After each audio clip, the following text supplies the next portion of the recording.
On this episode of Urban U, we highlight some of our most memorable CUNY stories of the past season. We introduce you to a treasure trove of audio tapes with over 200 conversations on Black American cultural history. A mother-daughter story of how CUNY has changed their lives.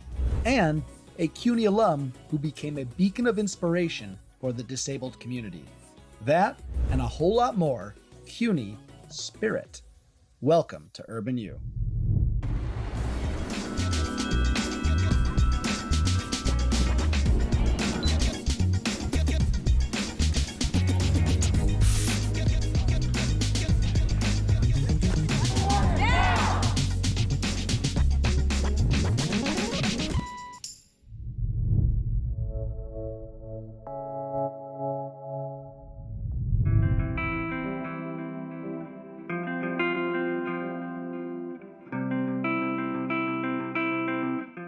For some New York City middle schoolers, a college education is a dream out of reach. The CUNY Explorers program seeks to change all that. The goal of the program is early college awareness, so that all middle schoolers will have the chance to visit a CUNY campus at least once during their time in middle school and be exposed to college. So guys, that's an affordable education to all students who live in New York City, okay? While the program is expanding beyond serving just middle schoolers, it plans to stay true to its original intent, helping pre-college students see that higher education is accessible. Really highlighting three key messages in our program, which is that all students can go to college, that college is affordable, and that they can take steps now in middle school to start preparing for college. The CUNY Explorers program is on almost every campus in the CUNY system. Students learn the differences between community and senior colleges. We have 14 participating CUNY campuses, and all of them are so unique and offer, a lot visually for students to see. And so middle school students will get a tour of the campus itself, understand how the spaces are being used, everything from the academic classrooms to the game rooms and the pool, the gym, and they're very excited to see all of those things that aren't offered in their middle schools. And it's not only middle school students who benefit from the program.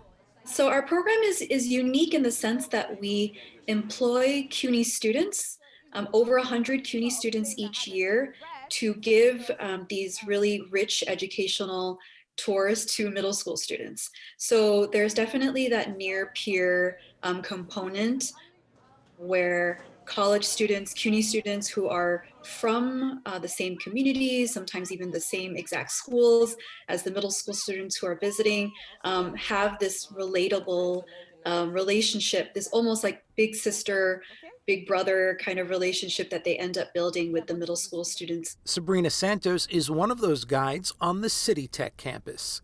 At City Tech and CUNY Explorers, we have very great relationships with the different department professors and the different programs. My favorite part is even the culinary section where we have a mock restaurant. And once they go inside and they're like, wait, there's a restaurant inside the campus. This is so cool. For the explorers who are coming to campus to learn about the college experience, when you talk to them, what are the common obstacles you find that they face in trying to get that college education? When middle school students are surveyed each year by the DOE and asked, do you want to go to college? The majority say yes. But what we've learned is that there's an aspiration gap. So while that desire to go to college might be there, there are obstacles that come in the way of that. Things like, oh, my family can't pay for college, or this myth that college is only for the wealthy and that they wouldn't be able to afford it. And that's when one of our peer guides step in, and even I'm just saying, well, we have different programs to pay. We have FAFSA, TAP, SEEK, C-STEP, ASAP, CUNY Edge. There are scholarships, there are merits. There is no way for you to not be able to pay for college, and there's no way for you not to attend. I'm Andrew Falzone for Urban U.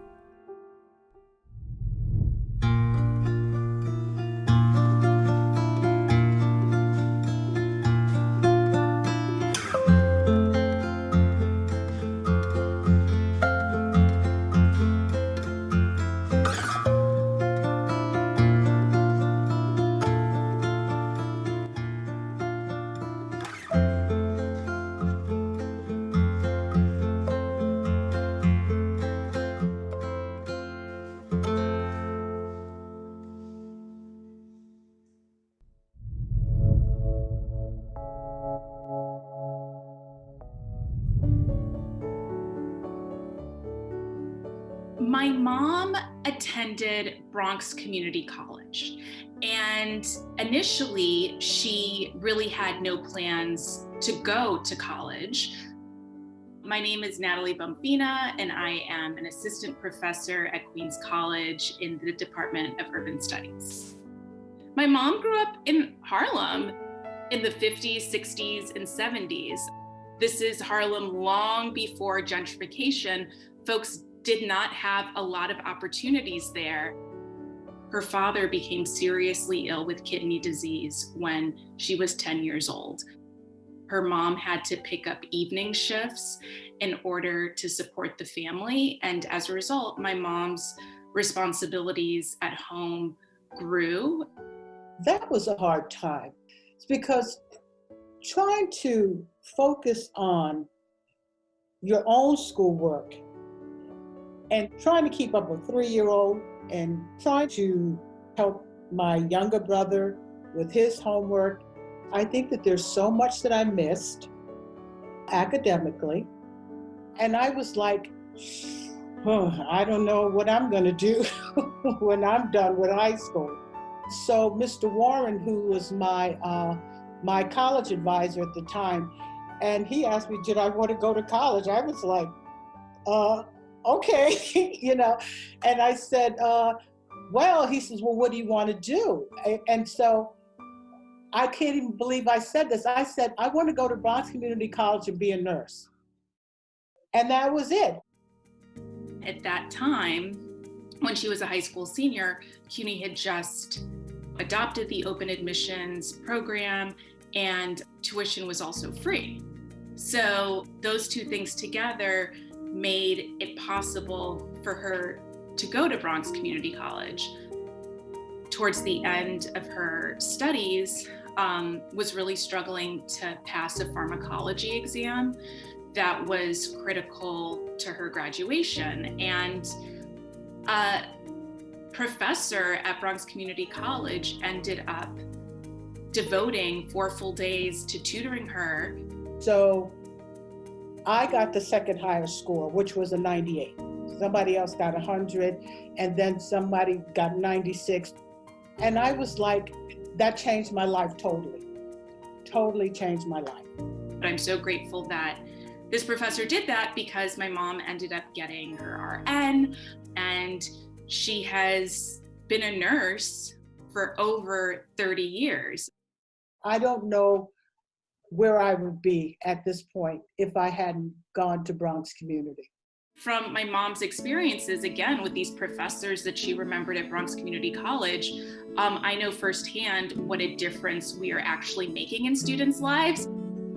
I think something like 70% of undergraduates are people of color.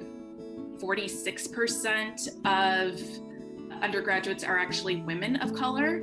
And the fact that this university is accessible to them, as well as other New Yorkers, makes it a place where people can take the reins of their education and change their lives. With me starting at Bronx Community College and the struggling student, and then Natalie being at Queens College and probably working with students who are like me. And I think that that's just a great thing, that she has that sensitivity. She understands what it's like for somebody to struggle and need support. And so I think we have come full circle.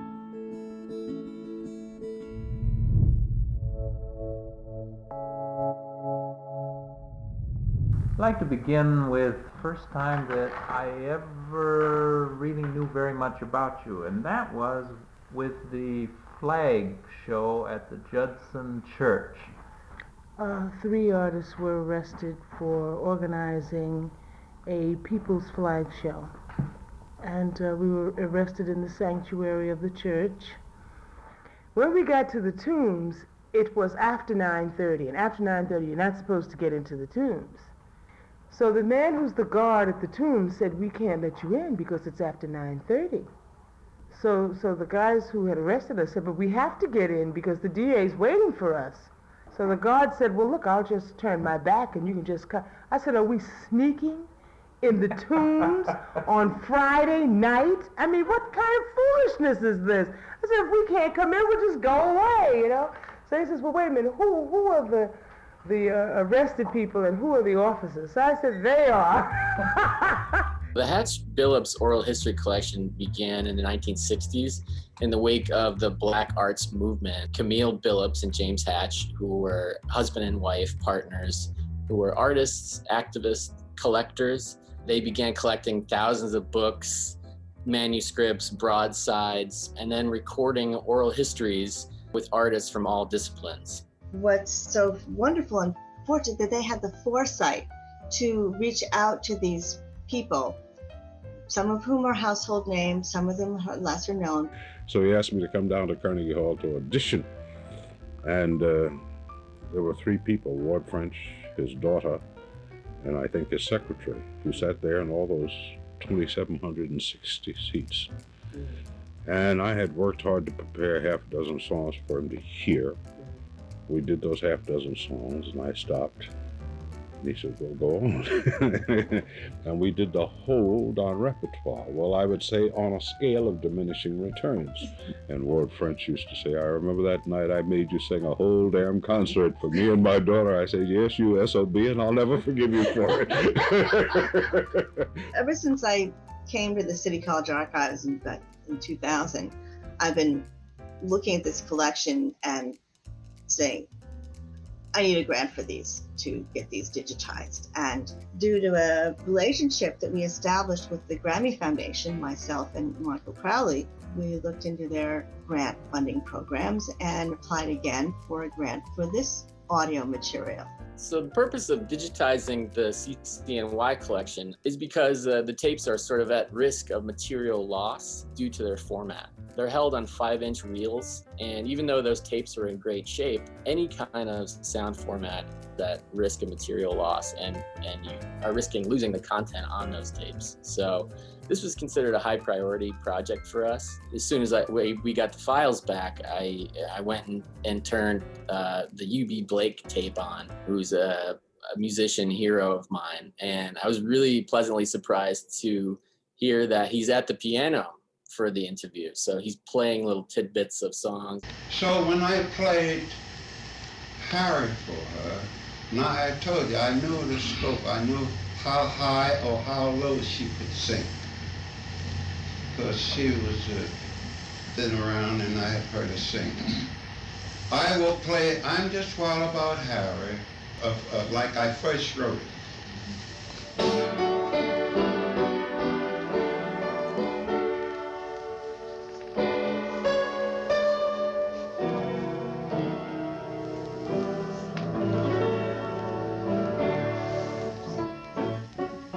So people in the CUNY research community can access the entire Hatch Billups collection available at CCNY through one of our library databases called ArtStore. We really hope that this collection will encourage our library patrons to feed their scholarly and creative work, specifically fields like Black Studies, art history, theater, dance, music. By allowing this collection to be accessed more easily, we really hope to contribute to the fight against racism in America, because art is such a powerful tool in connecting us to one another and exposing our common humanity. We really hope listeners will appreciate that.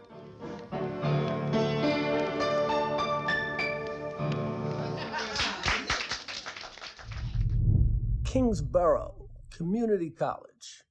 That's right, community college. I used to attend Kingsborough Community College. I studied communications there for 1 year. And I gotta tell you, some of the things I learned, I apply even today. And some of the things you are learning or you have learned, you will apply for the rest of your life. You guys made a bold decision by going to college, okay? And this is just the beginning of your life. So I want you to go out there and enjoy life to the fullest. Congratulations from a fellow Kingsborough Community College student. Take care.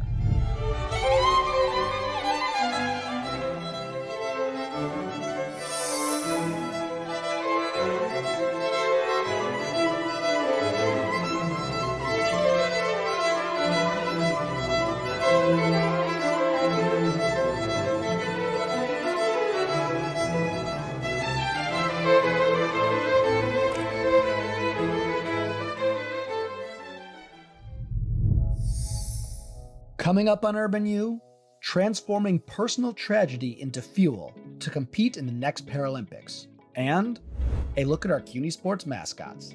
Stay tuned.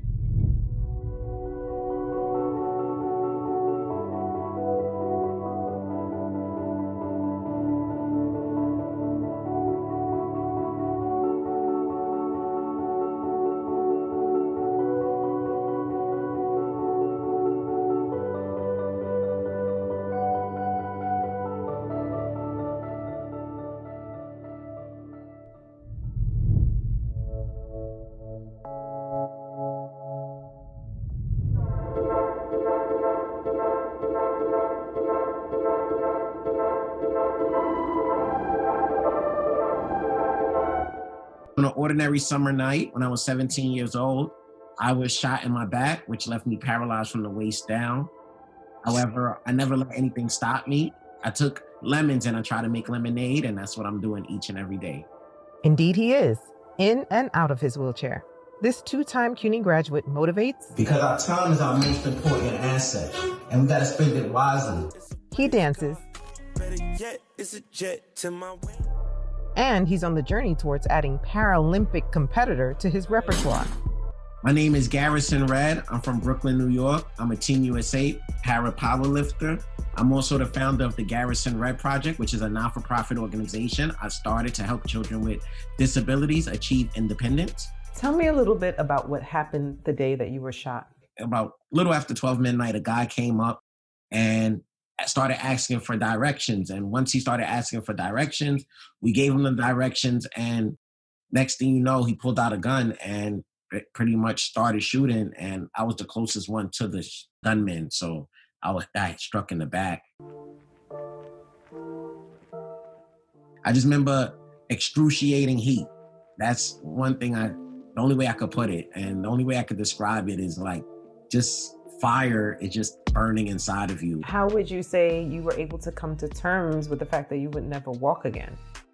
I never really fell into like a depression because my parents wouldn't let me. And the doctor actually gave me a different perspective on life. Even though I could no longer play football, she gave me the idea of becoming an NFL football head coach. And just that idea made me think about life from a different perspective. And I wanted to be a leader in the disabled community. His first step towards becoming a leader happened once he found his way back to sports. During his time working a desk job, the York College alum casually joined a gym just to keep his weight under control. There he met a man who coached disabled athletes. Red eventually began wheelchair track racing, javelin, and discus. My coach one weekend says it's competition week and they're having a powerlifting meet and I'm gonna enter you in it. And I pretty much weighed 120 pounds and was able to lift 250 pounds. And then they like, that's world-class strong right there. And that's pretty much how I got into powerlifting. Just after 3 years of training, Red is vying for a spot in the next Paralympics.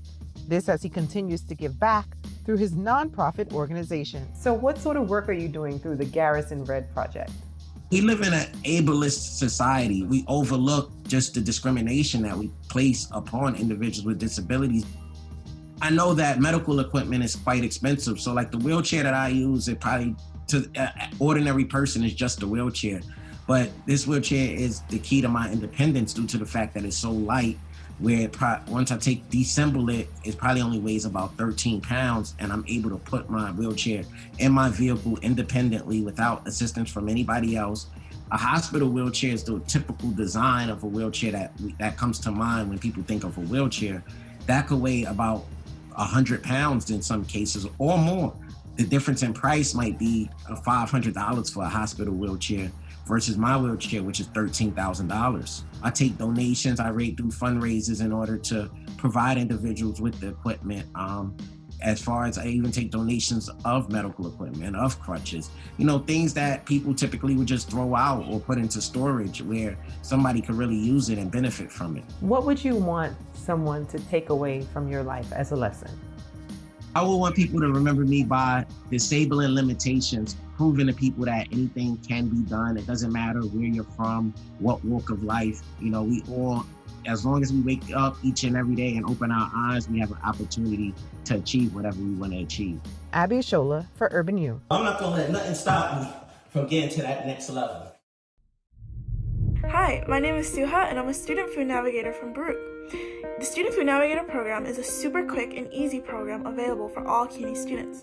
You can text food to our number at 855-230-6746 or fill out a quick form at our website at swipehunger.org, and a Student Food Navigator just like myself will reach out to you very shortly to help connect you with food resources in your area.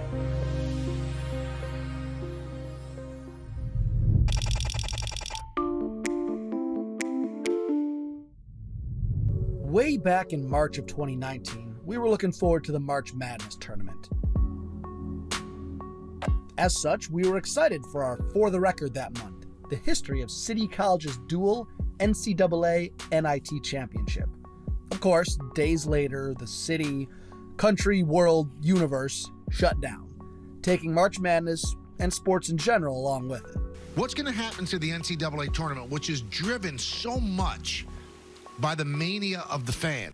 But with the CUNY Athletic Conference still closed down for intercollegiate sports, well, we got the urge to scratch some of that sports itch again. Here comes the push, Jack Sixsmith. Up ahead, it's Boateng for the title. He got it! So we decided on a showcase of the most important aspect of our CUNY fighting spirit. Without further ado, the mascots of our CUNY schools. Now, not every one of CUNY's 25 institutions competes in sports, but by and large, what CUNY may lack in ESPN College game day appearances, we more than make up for in entertaining mascots. So to start, right where we left off with the last sports For the Record, the City College Beavers, which means the only team to win both the NCAA and NIT tournaments in the same season will forever remain just the most fearsome semi-aquatic rodent you ever did see. Naturally, there are also plenty of your classic mascots represented. Medgar Evers is the Cougars, Queens College is the Knights, York College the Cardinals, and Queensborough the Tigers. Also, there's the BMCC Blue Panthers and the LaGuardia Red Hawks. Because what's the only thing better than animals? Colorful animals, obviously. Not to be outdone by their Red Hawk Long Island neighbors, Hunter College leans into the alliteration instead, with simply the Hunter Hawks. And for fans of alliteration, we've got plenty more where that came from. The Baruch Bearcats, Lehman Lightning, Gutman Grizzlies, Macaulay Mountain Lions, and with extra points for matching the first 3 letters, the Bronx Broncos. Now, of course, no college system would be complete without someone named the Wildcats or Bulldogs, right? And indeed, Brooklyn stepped up here. They began as the Kingsmen, renamed themselves the Bridges, and are now the Brooklyn College Bulldogs. Kingsborough College is the Wave. Given their shoreline location, that's a nice touch. John Jay, too, naming themselves the Bloodhounds as a college of criminal justice. And finally, my 2 personal favorites, the Hostos Caymans, Go Cayman Nation, and of course, the one, the only, Danny the Dolphin, the Dolphins of the College of Staten Island.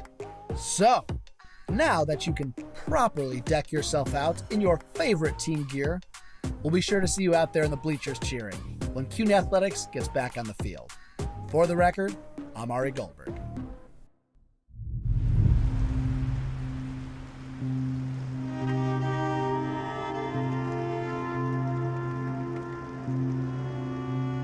We leave you now with these images from our Hunter College dance students. Thanks for watching these stories from the nation's largest urban university, the City University of New York.